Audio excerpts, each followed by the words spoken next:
صوفی ایک ایک کنکری مار دیتے, اگر ایک ایک تھپڑ مار دیتے, ایک ایک جوتا پھینکتے اس کی طرف, یہ تباہ ہو جاتا. ایک عبید اللہ تباہ ہو جاتا. لیکن دہشت زدہ قوم سے جوتا اٹھتا نہیں. اب انتفاضہ جوتا شروع ہوا ہے.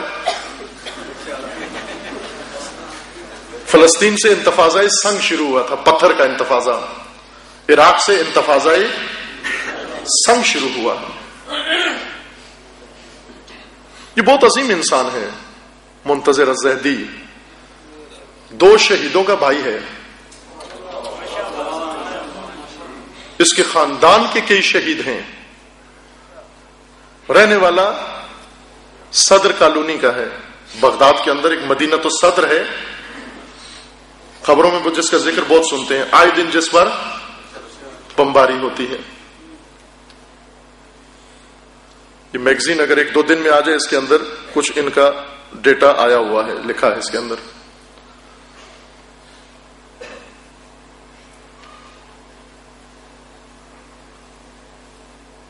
عظیم کام کیا اس نے, وہ کام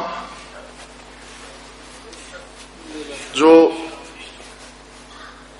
نہ بم کر سکتا ہے, نہ گرنیڈ کر سکتا ہے, نہ گولی کر سکتی ہے. بہت عظیم کام کیا.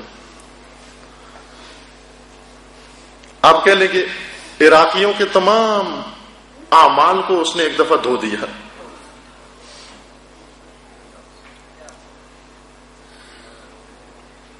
یہ کام جو اس شخص نے کیا ہے 1000 مجاہدوں کے کام کے برابر ہے.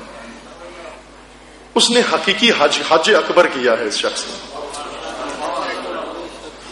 سیمٹ کے ستون کو کنکری مارنا بہت آسان ہے, زندہ جلات اور شیطان بزرگ کو جوتا مارنا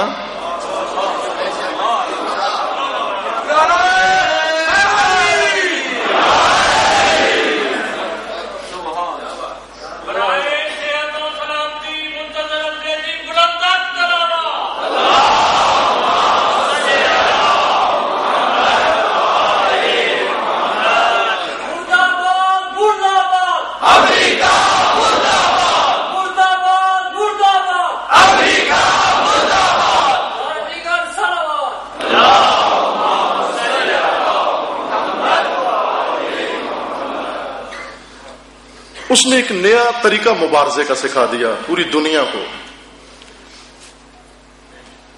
کہ یہ بھی ایک طریقہ ہے. اور یقین جان لیں کہ یہ خدا نے, یہ جنود خدا میں سے اللہ کا سپاہی ہے. یہ اللہ کا سپاہی ہے. اس نے یہ خود نہیں کیا, اس سے یہ کام کروایا گیا ہے. اللہ نے لیا اس سے یہ کام.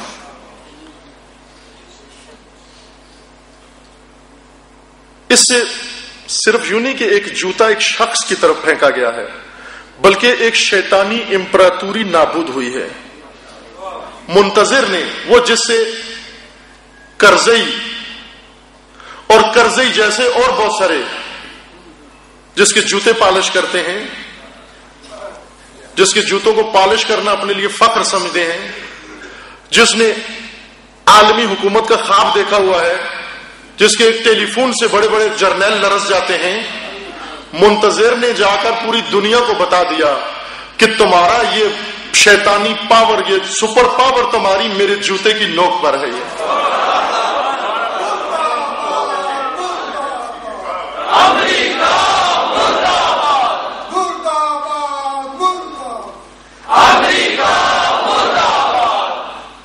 یہ پیغام ہے اس کا.